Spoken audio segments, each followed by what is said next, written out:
진석은 핸드폰을 탁자에 내던지며 얼굴이 새빨개지고 눈은 핏발이 섰다. 그는 마지막으로 자신을 낳아준 사람과의 끈을 산산이 찢어버리겠다는 듯 전화기 너머로 소리쳤다. 엄마, 제발요. 더는 전화하지 말아줘요. 내가 이미 말했잖아요. 엄마 때문에 창피해요. 엄마는 과거 사람이에요. 가난하고 낙후된 옛날 사람. 내 새 삶에 어울리지 않아요.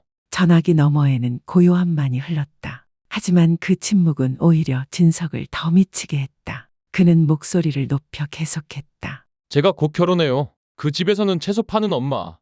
항상 손이 갈라진 엄마. 촌스러운 말투를 가진 엄마를 받아들일 수 없어요. 저는 이제 새로운 삶을 살 거예요.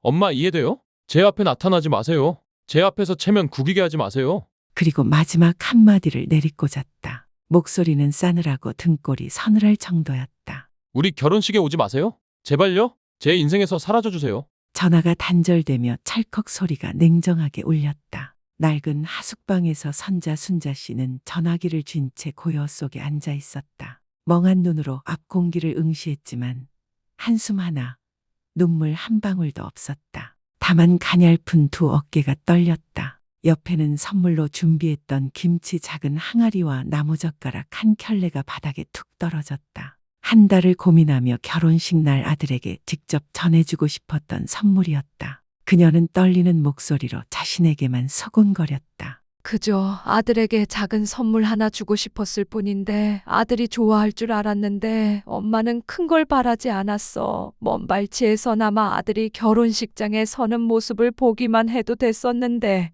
아무도 그녀의 말을 듣지 않는다. 방 안은 고요했고 썩어 문드러진 창문 틈으로 바람이 휘하고 지나가며 세월이 빚어낸 얼룩을 품은 벽을 스쳤다. 방 구석의 작은 낡은 탁자 위에는 여전히 하루도 빠짐없이 그녀가 끓인 바다채소국과 식은 밥이 놓여 있었다. 아들이 아직도 함께 사는 것처럼 그렇게 습관이 되어버린 일이었다. 매일 아침 진석이 어렸을 때처럼 그녀는 고개를 일찍 들었다. 쌀밥을 짓고 김치를 썰고 나무젓가락 2개를 가지런히 놓았다. 하지만 오래전부터 식탁 건너편 자리는 차갑고 허전한 빈자리일 뿐이었다. 선자 씨는 그동안 아들을 키우기 위해 온갖 일을 해왔다. 식당에서 설거지를 하고 고철 줍고 시장에서 채소 장사를 했다. 어떤 겨울은 손이 차가워 터지기까지 했고 젖은 무 우려낸 통을 들다가 피가 났지만 진석이 상장 하나 집에 가져오면 웃음을 잃지 않았다. 결혼 면접을 보게 하려고 그녀는 자신의 유일한 결혼 반지까지 팔았다. 찢어진 책가방도 밤새 꿰매 아들이 친구들에게 놀림받지 않게 했다. 배운 것도 말 잘하는 것도 아니지만 자신의 삶에서 가장 소중한 모든 것을 아들에게 쏟아부었다. 그런데 이제는 진석에게 아파트, 좋은 차, 부잣집 약혼녀가 생기자 그녀는 얼룩이자 지워야 할 짐덩이가 되어버렸다. 며칠 전 그녀는 오래된 시장에서 천 하나를 조심스레 골랐다. 새 것은 아니었지만 돌아가며 진석이 어릴 적 좋아하던 파란색 꽃무늬였다. 그 안에는 시어머니가 남긴 레시피로 버무린 김치 작은 항아리와 깨끗이 닦아 반들반들해진 나무젓가락 한 켤레를 정성껏 싸넣었다. 그녀는 끈을 매며 중얼거렸다. 이게 엄마가 준 결혼 선물이야. 많진 않지만 엄마한테는 다해요. 그날은 시장 중심까지 걸어서 1시간 넘게 걸어가서 하얀 장미 한 송이도 샀다. 엄마, 예쁘지? 너랑 비슷한 꽃이야. 라고 한 아들의 말을 떠올리며 이제 그 모든 것이 그녀 발치에 고요히 내려앉았다. 손을 떠난 순간 인생의 한 조각도 사라진 것 같았다. 아무도 그녀에게 응답하지 않았다. 위로해주는 말도, 안아주는 손길도, 엄마라는 단 한마디도. 황혼빛이 비치는 하숙방 안, 선자 씨의 그림자는 한 송이 꽃 같은 연약한 존재로 작아졌다. 하지만 집은 차갑고 마음은 얼어붙었으며 인생도 차가웠다. 진석의 어머니, 순자 씨는 눈물을 흘리지 않습니다. 아마도 그 눈물은 오래전에 모두 말라버렸기 때문일 것입니다. 순자 씨는 일주일 전 직접 세탁하고 다림질한 오래된 한복을 입고 손에 선물 바구니를 들고 천천히 결혼식장이 있는 호텔로 향합니다. 그것은 그녀가 그저 길을 지날 뿐 발을 들여놓을 엄두조차 내지 못했던 도심 한복판의 고급 호텔이었습니다. 멀리서 보니 진석은 세련된 검정 정장을 입고 옆에는 결혼식 드레스를 입은 은빈이 서 있었습니다. 하얀 드레스가 눈처럼 빛나고 얼굴은 공주처럼 환했습니다. 하객들은 웃고 은은한 음악이 켜지고 있었습니다. 모두 화려하고 우아했지만 그 가운데 홀로 선 작은 어머니는 면티 한 벌에 헝겊처럼 낡은 천 슬리퍼를 신고 손에는 김치 한 병과 신문지에 쌓인 꽃다발을 안고 있었습니다. 순자 씨는 들어가려고 하지 않았습니다. 멀리서 그저 아들의 행복한 모습을 보기만 하면 된다고 생각했습니다. 그게 바로 어머니로서 충분하다고 여겼습니다. 그러자 호텔 직원 하나가 다가와 당황한 얼굴로 말했습니다. 죄송한데 누구신지 여쭤봐도 될까요?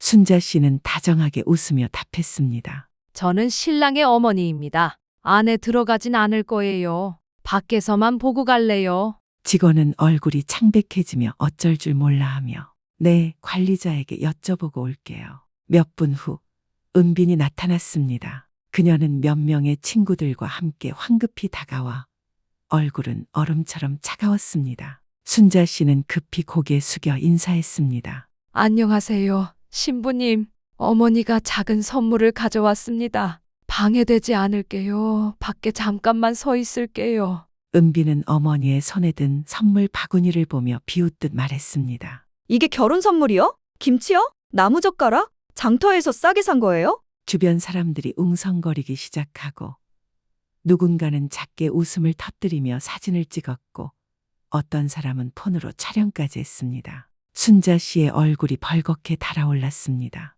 한 걸음 물러섰지만 은빈은 멈추지 않았습니다. 사람 말은 못 알아들어요? 이미 진석에게 말했잖아요. 우리는 촌스럽고 더러운 시어머니가 우리 결혼식 망치는 걸 원하지 않아요. 순자 씨는 고개 숙여 선물이 떨어지지 않게 꼭 붙잡았습니다. 신부님, 신랑이 고른 분이잖아요. 어머니는 두 분이 행복하길 바랐어요. 그냥 가볼게요. 하지만 뒤에서 진석의 차가운 목소리가 울려 퍼졌습니다. 어머니, 이해가 안 돼요. 제가 왔다 가지 말라고 했잖아요. 이게 제 삶이에요. 어머니는 제 체면을 다 망치셨어요.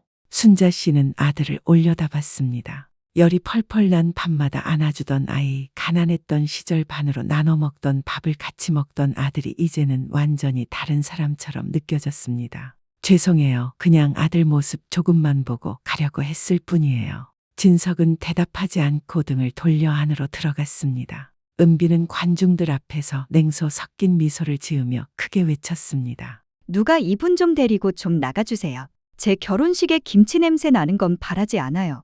두 명의 직원이 다가와 부드럽지만 단호하게 순자 씨를 밖으로 안내했습니다. 순자 씨는 거부하지 않고 고개를 끄덕이며 구겨진 선물을 품에 꼭 안고 돌아섰습니다. 걸음을 내딛는 매 순간이 마치 못 위를 걷는 것처럼 고통스러웠습니다. 부끄럽고 무겁고 참담했지만 그녀는 울지 않았습니다. 그리고 돌아오는 길 버스 정류장 앞 벤치에 앉았습니다. 두 손에 든 것은 예전 그대로 형태만 유지된 천 수건뿐이었습니다. 김치는 흘러내려 바닥에 널브러졌고 젓가락은 박스 밖으로 튀어나와 있었습니다. 이 선물 이제 아무도 필요로 하지 않았습니다. 그럼에도 그녀는 그 자리에 조용히 앉아 있었습니다. 왜냐하면 어떤 고통은 말하지 않아도 가슴 한 조각조각을 찢는 것이기 때문입니다. 몇 주가 지나 결혼식이 끝난 후 순자 씨는 밤마다 핸드폰 전원을 꺼두는 법을 배우며 빈 화면을 보지 않으려 했습니다.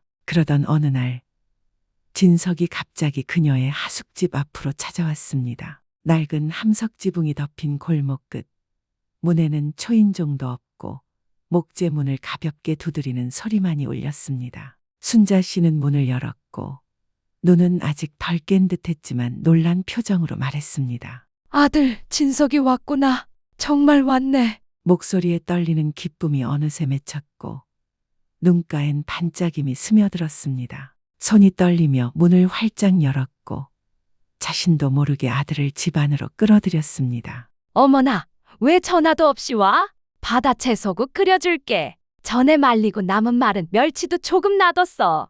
진석은 낮은 매트리스에 몸을 내려앉으며 찡그렸습니다. 눅눅한 곰팡이 냄새와 백색 도포제의 향이 방 안에 가득했습니다. 방에는 겨우 하나뿐인 황색 전구가 켜져 있었고 재활용 나무로 만든 작은 탁자와 벽에 삐뚤어진 옛 사진 몇 장이 걸려 있었습니다. 그는 눈길을 돌려 자신이 초등학교 교복을 입고 입학식 꽃다발을 든 사진을 발견했습니다. 그 옆에는 젊은 어머니의 얼굴이 선명히 보였습니다. 눈빛은 날카로웠고 머리는 검고 길었으며 벽장 아래 자리한 오래된 집이 배경이었습니다. 순자 씨는 급히 따뜻한 물을 준비해 생강차를 잔에 따라 주었습니다. 생강차 좀 드세요. 요즘 날이 많이 쌀쌀하니깐. 엄마, 내가 날 무서워해서 안 오는 줄만 알았어. 걱정 많이 했단다. 진석은 대답 없이 잠시 고개를 숙이다가 조용히 입을 열었습니다. 왔어요. 엄마에게 부탁 하나 하러.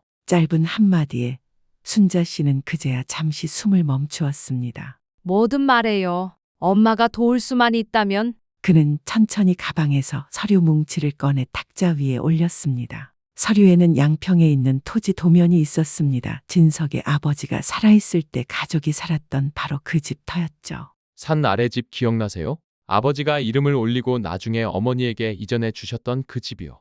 제가 조사해 봤는데 그 동네에 요즘 땅값이 엄청 올랐더라고요. 혹시 지금 얼마에 거래되고 있는지 알고 계시나요? 순자 씨는 도면을 바라보며 어릴 적 부모님과 그곳에서 보냈던 시간들이 되살아나는 듯했습니다. 작은 대나무밭, 낮잠 재워주던 해먹, 그리고 동생과 함께 오이소박이를 담가 먹던 마당, 목소리가 잔잔해졌습니다. 거긴 내가 나이 들면 돌아갈 곳으로 생각했던 곳이야. 뒷밭에 약초도 좀 심고 현관 앞에 있던 고무나무도 있었고 너 기억나? 내가 어릴 땐 고무나무 줄기에 올라가 놀곤 했잖아. 진석은 엄마의 부드러운 목소리를 마음속으로 지나쳤습니다. 그는 말을 끊고 꺼냈습니다. 지금 그 집이 30억 원이 넘게 팔린대요. 엄마가 그 돈으로 더 좋은 곳으로 이사 갈 수 있어요. 엘리베이터 있는 아파트, 보안 시설도 있고 저와 와이프도 덜 걱정할 수 있잖아요. 순자 씨는 아들을 올려다보았습니다. 그 눈빛에는 부드러움과 동시에 두려움이 공존해 있었습니다. 거절하면 다시 아들은 떠나버릴까봐 막 되살아난 모자 관계가 또다시 단절되지 않을까 하는 두려움이었습니다. 그런데 지금 엄마는 어디에 있어야 하나요? 자식한테 패만 될까봐. 진석은 어머니의 손을 잡으며 은근한 애정을 가장했습니다. 엄마는 절대 폐가 아니에요. 저는 맹세해요. 이번에 돈 돌려드리면 바로 근처에 엄마 집 다시 사드릴게요. 엄마, 답답하고 좁은데 사시지 않아도 돼요. 손자도 데려오면 더 좋고요. 아침마다 손자 데리고 공원 산책도 하고 얼마나 좋겠어요? 순자 씨의 눈앞에 어렴풋이 떠오르는 모습들, 볼이 살짝 발그레한 작은 아이가 순자의 손을 꼭 잡고 할머니라고 조심스레 부르던 장면. 그 웃음 속에서 순자 씨는 눈물에 번진 미소를 지었습니다. 며칠 뒤 진석은 어머니를 공증 사무실로 데려갔습니다. 그는 직원에게 조용히 말한 뒤 어머니에게 미리 타이핑해둔 서류 더미를 건넸습니다. 그저 위임장입니다.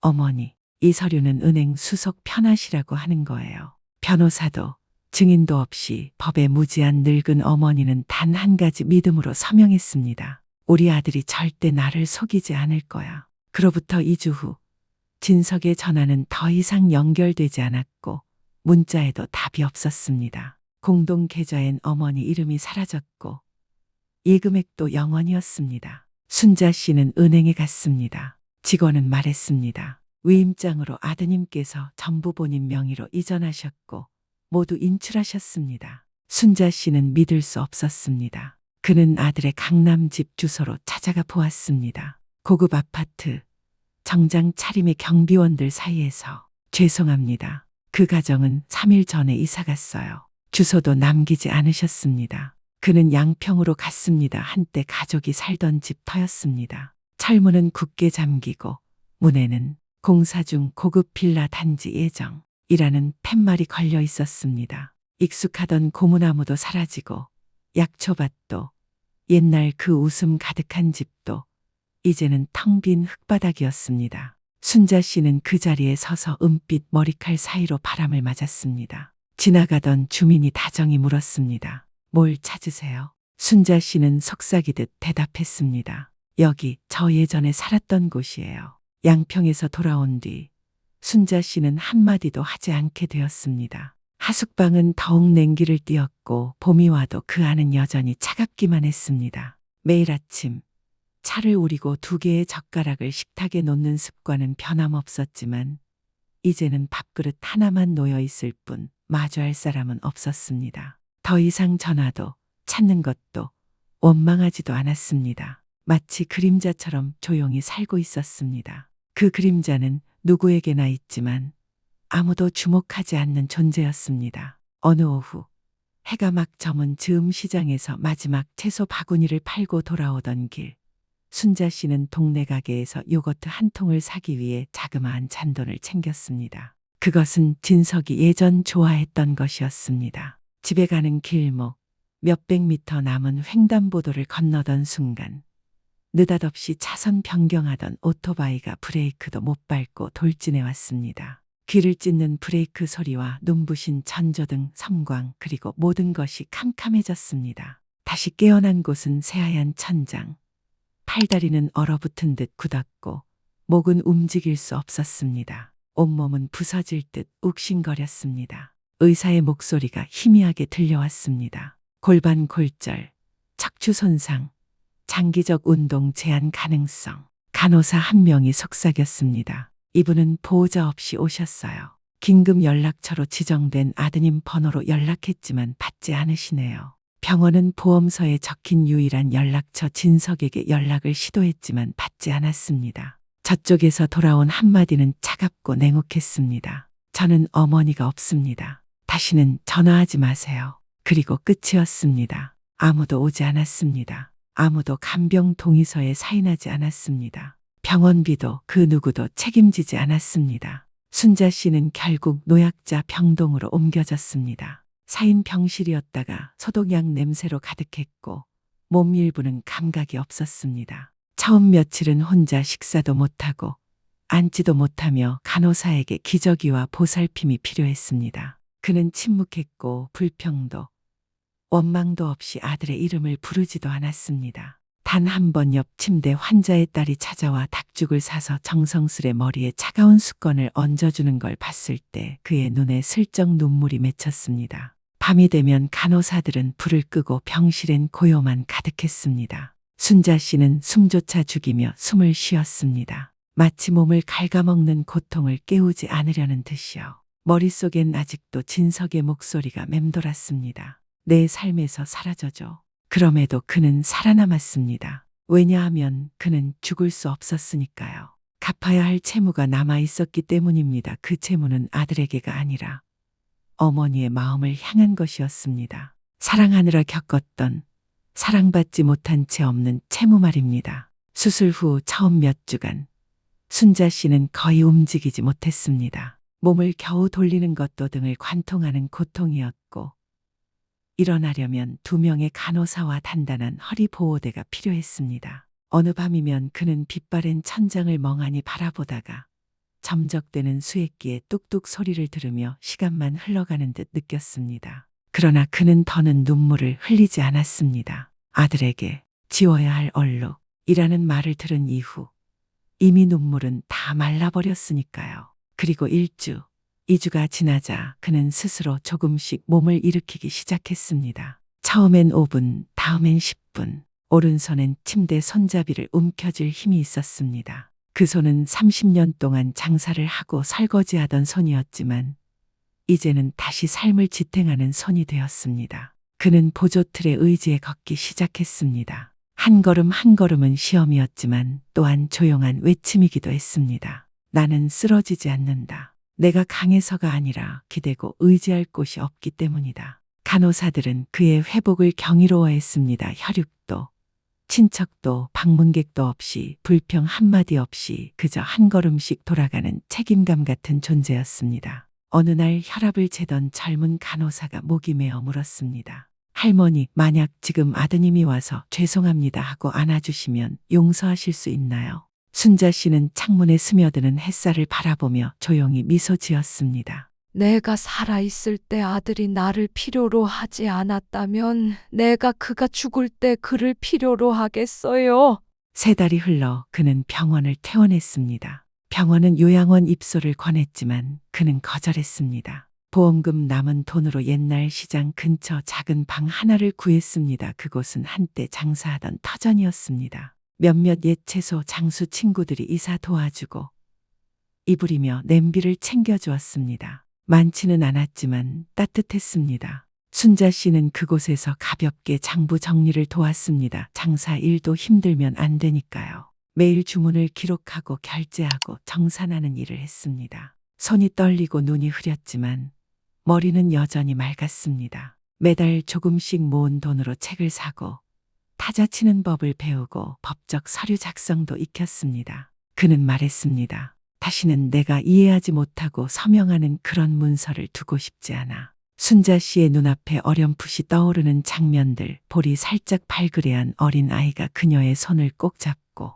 할머니 라며 부르던 순간 순자 씨는 눈물 속에 은은한 미소를 지었습니다. 며칠 후 진석은 어머니를 공증 사무실로 데려갔습니다. 그는 조용히 공증인에게 말한 뒤 어머니에게 이미 타이핑해둔 서류 더미를 건넸습니다. 이건 위임장일 뿐이에요, 어머니. 은행 업무가 더 수월하게 하려는 것뿐입니다. 변호사나 증인 없이 법률에 대해 잘 모르는 노모는 단 하나의 믿음으로 서류에 서명했습니다. 내 아들이 절대 날 속이지 않을 거야. 그로부터 2주 후 진석의 전화는 연결되지 않았고 문자는 읽고도 답하지 않았습니다. 공동 계좌에는 어머니의 이름이 사라졌고 예금 잔액은 모두 인출된 상태였습니다. 순자 씨는 은행으로 달려갔습니다. 은행 직원은 말했습니다. 위임장에 따라 아드님께서 전부 자기 명의로 변경하신 뒤 전액 인출하셨습니다. 순자 씨는 믿을 수 없었고 강남의 진석집을 찾아갔습니다. 고급 아파트, 정장 차림의 경비원들이 배치된 곳이었습니다. 죄송합니다. 그 집은 3일 전에 이사 가셨습니다. 주소도 남기지 않으셨습니다. 그는 양평으로 발걸음을 돌렸습니다. 한때 가족이 살던 그 집 터를 찾기 위해서였습니다. 철문은 굳게 잠겨 있었고 현재 공사 중 고급 빌라 단지 예정이라는 플래카드가 걸려 있었습니다. 익숙했던 고무나무도 약초를 심던 뒷마당도 미소 가득했던 그 집도 모두 사라진 채 텅 빈 땅만이 남아 있었습니다. 순자 씨는 그 자리에 서서 은빛 머리칼 사이로 부는 바람을 느꼈습니다. 지나가던 주민이 조용히 물었습니다. 어디를 찾으십니까? 순자 씨는 바람을 향해 속삭이듯 답했습니다. 여기 제가 살았던 곳이에요. 양평에서 돌아온 뒤 순자 씨는 한마디도 하지 않았습니다. 작은 하숙방은 더욱 쓸쓸해졌고 봄이 왔음에도 공기는 여전히 찬 것만 같았습니다. 매일 아침 차를 끓이고 2개의 젓가락을 식탁 위에 놓는 습관은 변함없었지만 이제 밥상 위엔 혼자 먹는 한 그릇뿐이었습니다. 순자 씨는 더 이상 전화하지도 찾아다니지도 원망하지도 않았습니다. 마치 보이지 않는 그림자처럼 조용히 살아갔습니다. 그 그림자는 누구에게나 있었지만 아무도 주목하지 않는 것이었습니다. 어느 오후 해가 기울 무렵 시장에서 마지막 채소 바구니를 팔고 돌아오는 길이었습니다. 그는 진석이 예전에 좋아했던 요거트 한 통을 사기 위해 잔돈을 챙겼습니다. 집에 가는 길 횡단보도를 건너던 순간 차선 이탈한 오토바이가 브레이크도 작동하지 않고 돌진해 왔습니다. 귀청이 찢어질 듯한 브레이크 소리와 눈부신 헤드라이트 섬광 그리고 모든 것이 캄캄해졌습니다. 다시 눈을 떴을 때 새하얀 천장, 굳은 팔다리와 목, 전신이 마치 석고로 포장된 듯 아팠습니다. 의사의 목소리가 희미하게 들려왔습니다. 골반 골절, 척추 손상, 장기적인 운동 장애 가능성이 있습니다. 간호사의 속삭임도 들렸습니다. 이분은 보호자 없이 오셨고 보험 연락처도 아드님이지만 전화가 닿지 않습니다. 병원은 보험 증서에 적힌 유일한 연락처인 진석에게 수차례 연락을 시도했지만 그는 저는 어머니가 없습니다. 다시는 연락하지 마세요. 라는 한마디만 남겼습니다. 그리하여 순자 씨에게는 아무도 간병인도 서명자도 병원비 책임자도 없었습니다. 결국 순자 씨는 노약자 병실로 옮겨졌습니다. 4인 병실, 소독약 냄새가 가득했고 일부 신체 감각은 사라졌습니다. 며칠간 제대로 식사를 못하고 자리에서도 일어나지 못했으며 기저귀를 채우는 간호사의 손길을 받아야 했습니다. 그는 침묵했고 불평도 원망도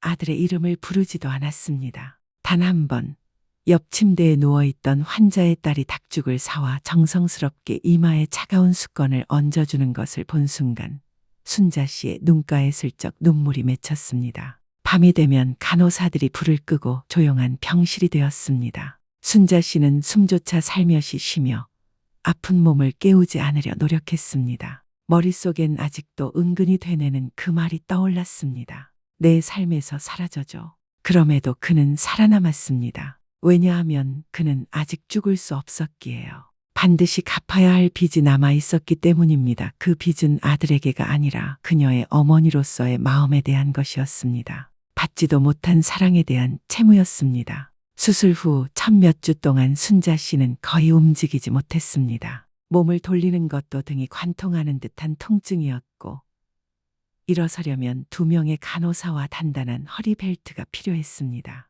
밤이면 그는 희미한 천장을 멍하니 바라보다가 점점 떨어지는 수액기 뚝뚝 소리를 들으며 흐르는 시간만 느꼈습니다. 그러나 그는 더 이상 눈물을 흘리지 않았습니다. 지워야 할 얼룩, 이라 불린 이후 그의 눈물은 이미 말라버렸습니다. 그리고 1주, 2주가 지나자 그는 스스로 조금씩 몸을 일으키기 시작했습니다. 처음에는 5분, 다음에는 10분. 오른손은 여전히 침대 손잡이를 움켜쥐고 있었습니다. 그 손은 30년 동안 장사를 하고 설거지를 한 손이었지만 이제는 다시 그의 삶을 지탱하는 손이 되었습니다. 그는 보조틀에 의지해 걸었습니다. 한 걸음 한 걸음은 고통이었지만 동시에 조용한 외침이었습니다. 나는 쓰러지지 않는다. 나에게 기대어 줄 곳이 없기 때문에. 간호사들은 그의 회복에 감탄했습니다. 혈육도 친척도 없었지만 그는 한마디 불평도 없이 단지 한 걸음 한 걸음 책임감으로 전진했습니다.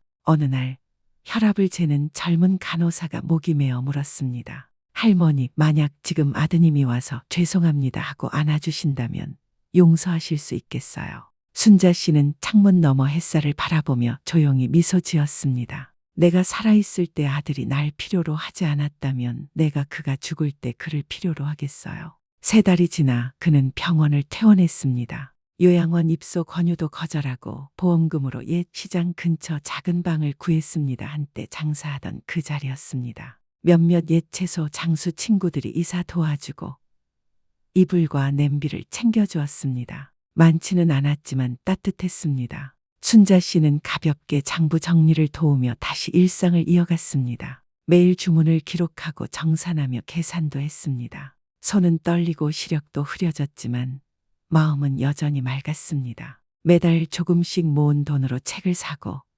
타자 연습과 법률 문서 작성법을 익혔습니다. 그의 말, 이제는 내가 이해하지 못한 채 서명하는 그런 문서를 절대 남기지 않을 거예요.